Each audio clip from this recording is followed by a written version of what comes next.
Look at Mark chapter 3, verses 7 through 19. And the first part is kind of just a summary of where things are at in the story so far. And then the second part is kind of this turn where Jesus appoints these 12 men to be his disciples and apostles. So we'll read the first part and then kind of focus on the second one.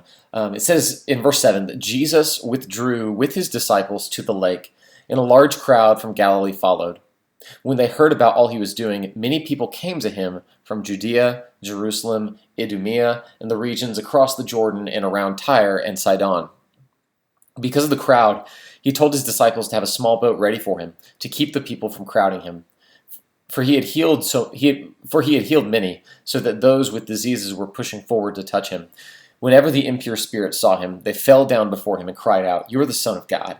But he gave them strict orders not to tell others about him. So, basically the whole point here is crowds are coming from all over this region. He names off a bunch of kind of places in the area around Israel that are coming to see Jesus. Huge crowds are coming, so much so that Jesus is having to find new venues so that he just doesn't get so crowded that he can't even teach them. So he has to get in a boat and teach from there to keep people from crowding him so much. And he's healing all kinds of people, and he's casting out demons, and so that's kind of the summary of where things are.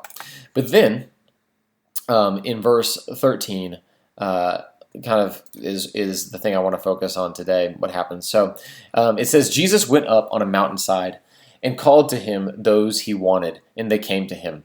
He appointed 12 that they might be with him, and that he might send them out to preach, and to have authority, and to drive out demons. These are the 12 he appointed: Simon, to whom he gave the name Peter; James, the son of Zebedee, and his brother John. To them he gave the name Boanerges, which means sons of thunder; Andrew, Philip, Bartholomew, Matthew, Thomas, James, son of Alphaeus, Thaddeus, Simon the Zealot, and Judas Iscariot, who betrayed him. So here's kind of this turning point almost in Jesus' ministry. Crowds are coming to him. There's so many people coming to him that Jesus appoints 12 people to help multiply his ability to do ministry. Instead of everyone having to come and see Jesus, he gives these 12 people authority to go out and teach and do the ministry he was doing. So instead of him being the only person being able to drive out these demons, instead of him being the only one that people have to come and hear to preach, he's teaching and training more leaders. Okay, that's something fellowship's really big on, is multiplying leaders. I think Jesus' whole plan was for it to just not be about everyone coming to him. He wanted to teach and train people so that by multiplying leaders, more people could hear this message, far more so than if it was just Jesus. Okay, and so even at Fellowship today, we're really big on teaching and training people to be leaders so that new people can lead cell groups and new people can teach and train the people around them, because multiplication is how the gospel really spreads. Okay, and so there are two main things I want to focus about with Jesus calling these people. One is that a couple of the people, they highlight that Jesus gives them new names. Okay, Simon, he gave the name Peter, and then James and his brother, he gave the name Sons of Thunder. And I think, in the Bible, it talks about later on in Revelation that one thing he does to us as Christians, when we become Christians and Christ calls us, it says that he gives us a new name. And that's just one thing I just want to dwell on for a second, is that Christ, when he called you, gave you a new name and a new identity. That's something he does for people, is again, just remembering that old self, that old you, is not who you are anymore. Jesus changes your identity. Your identity doesn't mainly come from how you feel and your past actions and those things. Your identity comes from who God made you to be and who Christ calls you to be, and the identity he gave you by redeeming you and dying for you on the cross. He gives you that identity as a child of God in this new name. It's not something that you create yourself. Okay, so I think that for me is something that has been powerful in my life.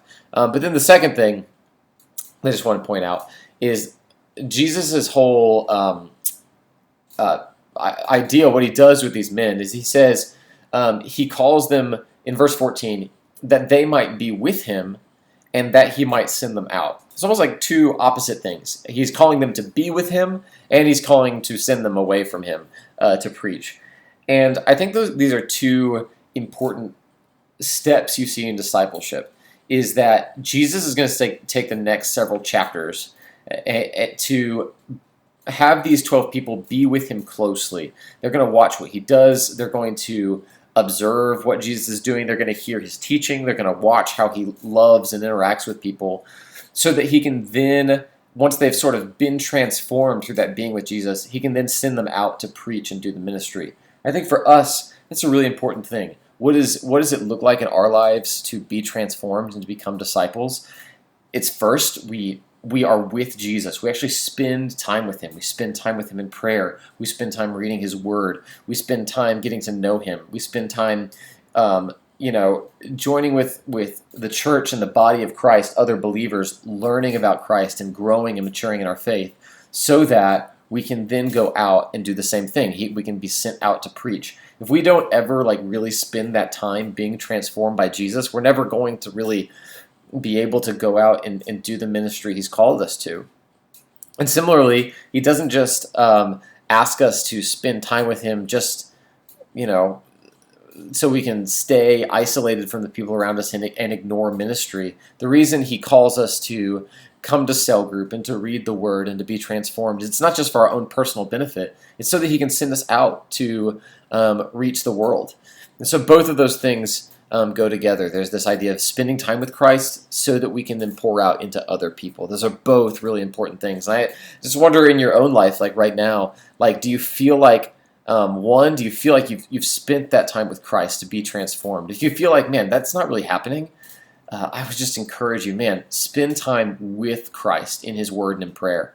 And if you feel like, yeah, I actually have a lot of time that I spend with Christ, but I'm really just intimidated, or I just don't take any time to go be sent out and to minister to people. Christ is calling you to do that. Part of the reason he asks us to spend time with him is so that we can then be sent out. So both of those things go together and are really important.